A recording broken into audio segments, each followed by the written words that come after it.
Hi hello எல்லாருக்கும் வணக்கம். எப்படி இருக்கீங்க? நல்லா இருக்கீங்கன்னு தான் நினைக்கிறேன். நான் ரொம்ப நல்லா இருக்கேன். Welcome back to our channel love and pride. And நீங்கள் கேட்குறீங்க ஹேஷ்டேக் ரியா. ஓகே, ஸோ எல்லாருக்கும் இந்த ஸ்டோரி ரொம்ப பிடிக்குது அன்னது எனக்கு புரிஞ்சிச்சு. பிகாஸ் வியூஸ் இன்க்ரீஸ் ஆகுது கொஞ்சோண்டு. And at the same time especially comment box கொஞ்சம் ஃபுல்லாக இருக்குது. ஸோ கமெண்ட் பாக்ஸ் ஃபுல்லாக இருந்தால் தான் பீப்புள் லைக் அஸ், ஐ மீன் எங்கள் மாதிரி க்ரியேட்டிவ்ஸ் யூடியூப் பிகினர்ஸ்க்கு ரொம்ப ஜோஷாக இருக்கும். ஓ வாவ் அப்படி உங்களுக்கு என் வாய்ஸ்லேயே தெரிஞ்சிருக்கும். தோ மை ஹெல்த் இஸ் கொஞ்சம் அப்படி இப்படி இருந்தாலும் இந்த கமெண்ட் பாக்ஸ் ஃபுல்லாக இருக்கே அப்படின்னு ஒரு சந்தோஷத்தில் ட்ரூ மச்சாக பேசுகிறேன். ஐ மீன் சந்தோஷமாக பேசுகிறேன். I mean to say. So comment பாக்ஸில் உங்கள் கமெண்ட்டு என்னென்னது சொன்னால் தானே எங்களுக்கு புரியும். உங்களுக்கு ஸ்டோரி பிடிக்குதா இல்லையா, எங்கேயாவது சேஞ்சஸ் வேணுமா, இல்லை இந்த மாதிரி ஸ்டோரி சொல்லுங்கள், இல்லை அந்த மாதிரி ஸ்டோரி சொல்லுங்கள். அந்த மாதிரி ஏதாவது கமெண்ட் பண்ணால் தானே எங்களுக்கு தெரியும். ஸோ ப்ளீஸ் கமெண்ட் பண்ணுங்கள். அண்டு உங்களுக்கு இப்போது ஃபியூ பீப்புள் கம்ப்ளைண்ட் என்னென்னா, எங்களுக்கு படிக்க தெரியாது, எழுத தெரியாது, இங்கிலீஷ் லெட்டர்ஸில் எப்படி இதெல்லாம் சொல்லுவீங்க. இப்போது அந்த எக்ஸ்கியூஸ் கூட இல்லை. ஓகேவா? யூடியூப் இப்போது வாய்ஸ் கமெண்ட் கூட கொடுத்துருக்கு. உங்களுக்கு அது வருதோ இல்லையோ எனக்கு தெரியல. ஸோ நீங்கள் வாய்ஸ் கூட கமெண்ட்டாக கொடுத்துடலாம். ஸோ இப்போது ஐ வில் செக் எத்தனை மெம்பர்ஸ் நம்ம சும்மா ஹார்ட் சிம்பிள் இல்லை ஃப்ளோரோ ஏதோ ரோஸ் பூவோ இந்த மாதிரி போடுறீங்க. இல்லை, வாய்ஸில் ஆவது பரவாயில்லை. உங்கள் கமெண்ட் பண்ணுங்கள். உங்களுக்கு என்ன தோணுதோ அதை சொல்லுங்கள். ஓகே, பார்க்கலாம் எத்தனை மெம்பர்ஸ் நீங்கள் கமெண்ட் பண்ண போகிறீங்கன்னது நானும் பார்க்குறேன். Okay, now let's get in to the story. So previous எபிசோடில் நம்ம என்ன பார்த்தோம்னா, ஆரோஹி அண்டு ரியா வந்து ஸ்ட்ரீட் ஃபுட்டில் நூடுல்ஸ் ஆர்டர் பண்ணுவாங்க, சாப்பிடுவாங்க. ஸோ அதுக்கப்புறம் ரூமுக்கு வருவாங்க, தூங்குவாங்க. ஸோ தூங்கும்போது ஒரு சின்ன ரொமான்டிக் சீன் நடக்கும். அதுக்கப்புறம் நெக்ஸ்ட் டே மார்னிங்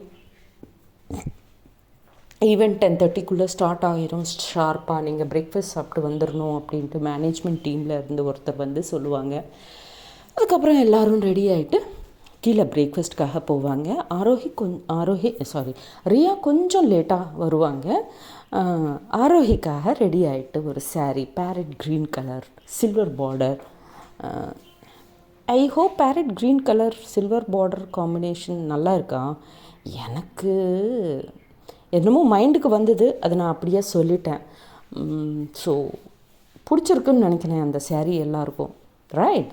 ஓகே, நானும் வாங்கணும் அந்த மாதிரி சாரீ. எனிவேஸ், ஸோ அதுக்கப்புறம் என்னென்னது இப்போது பார்க்கலாம். ஸோ பிரேக்ஃபாஸ்ட்டு சாப்பிடும்போது ஆரோஹி வந்து ரியாவையே பார்த்துட்டே இருப்பாங்க. ரியா வந்து லைட்டாக ப்ளஷ் ஆகிட்டே இருப்பாங்க. பட் அது ஆரோஹிக்கு தெரியாமல். ஸோ ஆரோஹி தங்கச்சி வந்து அவங்க அக்காவை ஹாண்ட் பண்ணிகிட்டே இருப்பாங்க. ஹேய், அம்மா தான் இருக்காங்கடி பக்கத்தில், ஜாகிரதையாக இரு அப்படின்ட்டு அவங்கள ரிமைண்ட் பண்ணிகிட்டே இருப்பாங்க அவங்க தங்கச்சி ஆரோஹிவை. அப்படின்னு சொல்லுவாங்க. பட் ஸ்டில் ரியாவையே பார்த்துட்டே இருப்பாங்க. பிகாஸ் ரியா அவ்வளோ அழகாக இருக்காங்க.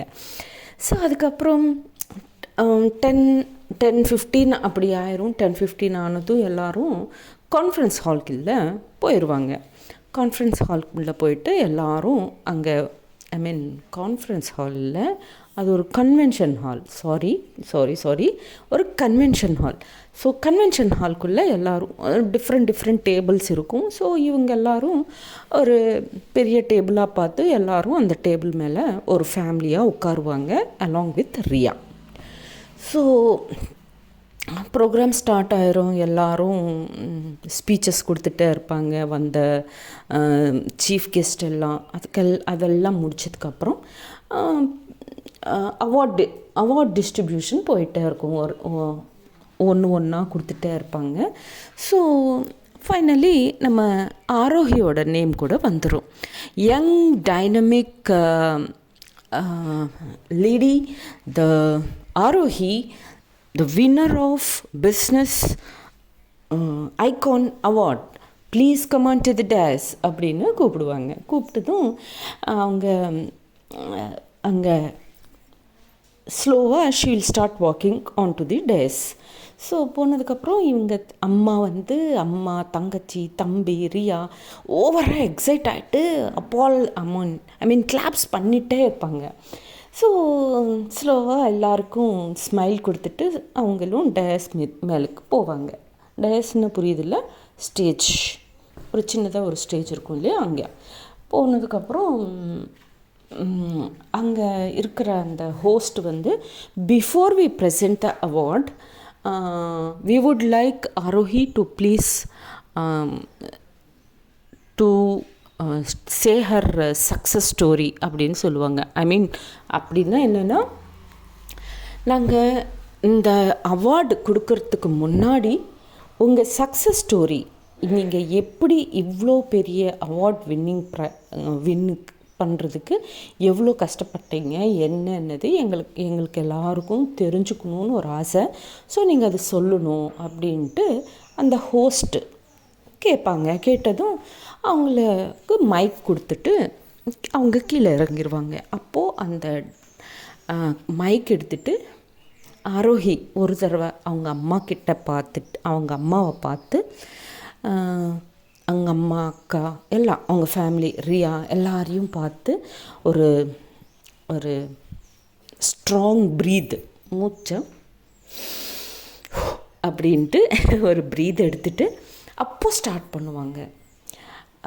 இங்கே எல்லாருக்கும் குட் மார்னிங். என்னோடய சக்ஸஸ் ஸ்டோரி என்னென்னது எல்லோரும் கேட்டிருக்கீங்க, நான் சொல்கிறேன். பட் அதுக்கு முன்னாடி நான் இந்த அவார்ட் எனக்கு ப்ரெசென்ட் பண்ணுற இந்த மேனேஜ்மெண்ட்டுக்கு ஸ்பெஷலாக தேங்க்ஸ் சொல்லிக்கிறேன் அப்படின்ட்டு சொல்லிவிட்டு அப்புறமா அவங்க ஸ்டோரி சொல்ல ஸ்டார்ட் பண்ணுவாங்க. ரியா ரொம்ப எக்ஸைட்டிங்காக ரொம்ப பிகாஸ் ஆரோஹி பற்றி ரியாவுக்கு ஒன்றுமே தெரியாது.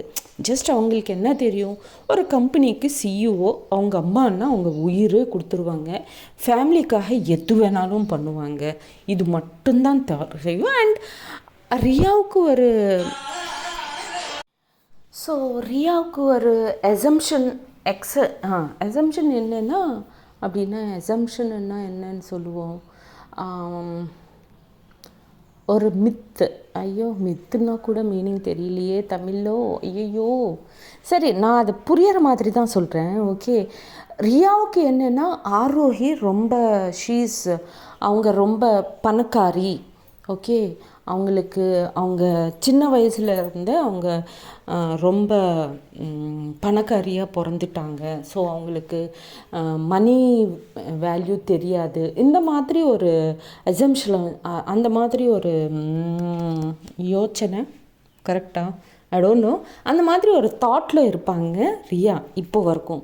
ஸோ அதுக்கு தான் அவங்க என்னென்னா, ஆரோஹி அவங்க சக்ஸஸ் ஸ்டோரி சொல்லுங்கள் அப்படின்னு சொல்லும்போது ரொம்ப ஈகராக ஆரோஹி பக்கமாக பார்த்துட்டு இவங்க என்ன தான் சொல்ல போகிறாங்க, இவங்க சக்ஸஸ் எப்படி தான் இவ்வளோ பெரிய சக்ஸஸ் இந்த சின்ன வயசில்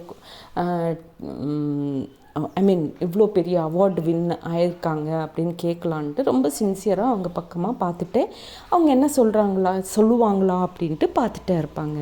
ஸோ ஆரோஹி ஸ்டார்ட் பண்ணுவாங்க அவங்க சக்ஸஸ் ஸ்டோரியை சொல்ல. ஸோ நான் ரொம்ப சின்ன வயசில் இருக்கும்போது எங்கள் அம்மா ஹவுஸ் ஒய்ஃபாக தான் இருக்காங்க. அப்பா ஒரு பெரிய கன்ஸ்ட்ரக்ஷன் கம்பெனியில் ஒரு மேஸ்திரியாக ஒர்க் பண்ணிகிட்டே இருந்தார். அப்பா இருக்கிற வரைக்கும் எங்களுக்கு எந்த ப்ராப்ளமும் இல்லை, ரொம்ப சந்தோஷமாக போயிட்டே இருந்தது. ஆனால் ஒரு நாள் அப்பாவுக்கு நான் லஞ்ச் பாக்ஸ் கொடுக்க போயிருந்தேன். அப்பா கிட்ட நான் பேசிகிட்டே இருக்கும்போது அப்பாவோட கால் ஸ்லிப் ஆகிட்டு அவங்க ஒரு 10th ஃப்ளோரில் இருந்து கீழே விழுந்துட்டு இறந்துட்டாங்க. அதுக்கப்புறம் எங்கள் ஃபேமிலியில் நானும் தங்கச்சியும் தம்பி 3 பேரும் பசங்கள், சின்ன சின்ன பசங்களும்.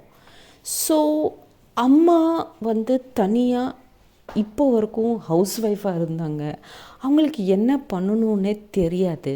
அவங்களுக்கு உலகம்னா என்னவே தெரியாது. அப்பா அவ்வளோ சந்தோஷமாக, அவ்வளோ கேராக எங்களை எல்லாரையும் பார்த்துருக்காங்க. எந்த ப்ராப்ளமும் வராமல், எதை பற்றியும் எந்த கவலையும் இல்லாமல் இருக்கிற மாதிரி அம்மா வெளியே வர சிச்சுவேஷனே இல்லை அப்பா இருந்தப்போ.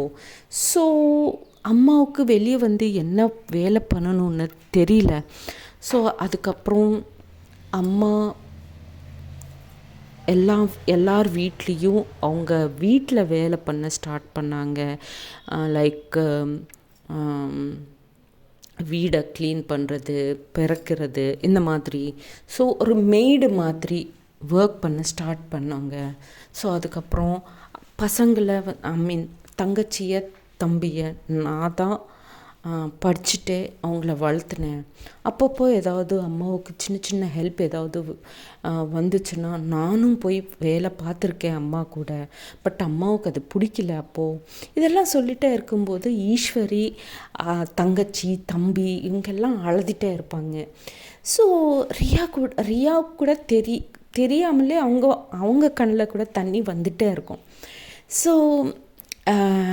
ஸோ இந்த மாதிரி சிச்சுவேஷன்ஸ் நான் அம்மாவை மெய்டாக ஒர்க் பண்ணும்போது அவங்க வீட்டில் இருக்கிற அந்த ஓனர்ஸ் நிறைய தடவை அம்மா லேட்டாக வந்திருக்காங்கன்னு திட்டிருக்காங்க வேறு.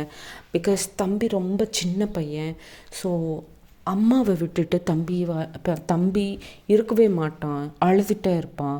ஸோ அவங்கள தூங்க வச்சுட்டு தான் அம்மா வேலைக்கு போக வேண்டியதாக இருக்கும். அப்போது லேட்டானால் அவங்க எல்லாம் திட்டுகிட்டே இருப்பாங்க. அம்மா வந்து எனக்கு ரொம்ப கஷ்டமாக இருந்தது. அதுக்கப்புறமா நான் ரொம்ப சீரியஸாக எடுத்துகிட்டு ஸ்கூல் ஒரு 8th 9th class 7th 8th நான் ரொம்ப சீரியஸாக எடுத்துட்டேன் ஸ்டடீஸை. அதுக்கப்புறம் நான் ரொம்ப சீரியஸாக ஸ்கூல்ஸில் எல்லாம் ஸ்காலர்ஷிப்ஸ் வாங்கிட்டு படித்தேன். அதுக்கப்புறம் +1 +2 கூட ஸ்காலர்ஷிப்லேயே படித்தேன். அப்படியே MBA கூட ஸ்காலர்ஷிப்லேயே முடிச்சிட்டேன். அதுக்கப்புறமா ஒரு பெரிய கம்பெனியில் எனக்கு ஒரு நல்ல பொசிஷனில் ஜாப் வந்திருக்கு. ரொம்ப ஹாப்பியாக எங்கள் அம்மா கிட்டே போய், அம்மா இனிமேல் நீ ஒர்க் பண்ணாத, நான் தான் பார்த்துப்பேன் வீட்டில் எல்லா விஷயமும், நீங்கள் ரெஸ்ட் எடுங்க அப்படின்னு சொல்லிட்டேன். அதுக்கப்புறமா அம்மாவை ஒர்க் பண்ணப்போ விடல. நான் அப்படியே ஸ்லோவாக ஒர்க் பண்ணிகிட்டே இருக்கும்போது வித்தின் ஒரு 6 monthsலேயே என்னோடய ஒர்க் ரொம்ப பிடிச்சிருச்சு எங்கள் ஓனருக்கு, எங்கள் பாஸ்க்கு. பிடிச்சதுக்கப்புறம் அவங்க என்னை ஒரு நாள் பர்ஸ்னலாக கூப்பிட்டுட்டு, ஏம்மா உங்ககிட்ட இவ்வளோ ஸ்கில் இருக்கும்போது நீ ஏம்மா எங்ககிட்டெல்லாம் ஒர்க் பண்ணுற, நீயே சொந்தமாக ஒரு பிஸ்னஸ் ஸ்டார்ட் பண்ணலாம் இல்லை அப்படின்னு எனக்கு சஜஸ்ட் பண்ணார் அப்படின்னு சொல்லுவாங்க. சொல்லிட்டு பட் ஆரோஹி அப்போது, இல்லை சார், ஒரு பிஸ்னஸ் பண்ணணுன்னா இன்வெஸ்ட்மெண்ட் வேணும். என்கிட்ட இன்வெஸ்ட்மெண்ட் எங்கே சார்? நான் இங்கே நீங்கள் கொடுத்த சேல்ரி தான் என் ஃபேமிலிக்கு பத்த மாட்டேங்குது. பட் இப்போ நான் பிஸ்னஸ் பண்ணணுன்னா நான் லோன் எடுக்கணும். என்னை பார்த்து யார் சார் லோன் கொடுப்பாங்க அப்படின்ட்டு சிரிச்சுட்டு நான் என் பாஸ்கிட்ட சொல்லியிருந்தேன். அந்த பாஸ் வந்து ரொம்ப நல்லவர். அவங்க வந்து, நான் உனக்கு ஷூரிட்டி கொடுக்குறேம்மா, நான் உனக்கு பேங்க் லோன் வாங்கித்தரேன், நீ ரொம்ப சின்சியராக உன்னோட பிஸ்னஸை டெவலப் பண்ணுவியா அப்படின்னு என்னை கேட்டாங்க. கேட்டதும் அந்த பாஸோட ஹெல்ப்பு தான் இன்றைக்கி இந்த ஈஸ்வரி எஸ்டேட்ஸ் ஆகட்டும், இந்த ஈஸ்வரி கம்பெனி ஆகட்டும், எதுவாக இருந்தாலும் இது எல்லாமே என் சார், என் பாஸ் அன்னைக்கு எனக்காக அவங்க போட்ட பிக்ஷை தான் இதெல்லாம். ஸோ எப்பவும் நான் அந்த அந்த அந்த பாஸோட ரெஸ்பெக்ட் எனக்கு எப்பவும் இருக்குது. ஸோ இதுதான். அதுக்கப்புறம் தான் ஸ்லோவாக அந்த லோன் எடுத்துகிட்டு ஸ்லோவாக ரொம்ப ஹார்ட் ஒர்க் எல்லாம் பண்ணிவிட்டு கீழே விழுந்தேன் நிறைய டைம்ஸு. பட் ஸ்டில் அந்த பாஸ் வந்து ரொம்ப என்னை என்கரேஜ் பண்ணியிருந்தாங்க. ஸோ அப்படி நான் இந்த பிஸ்னஸ் இன்றைக்கி இந்த பிஸ்னஸ் ஐகான் அவார்டு வாங்குறேன்னா இதுக்கு எல்லாத்துக்கும் ரீசன் அந்த சார் தான் அண்ட் அம்மாவோட பிளஸ்ஸிங்ஸு. இது 2 தான் எனக்கு இப்போ வரைக்கும் என் பின்னாடி இருந்து என்னை புஷ் பண்ணுது.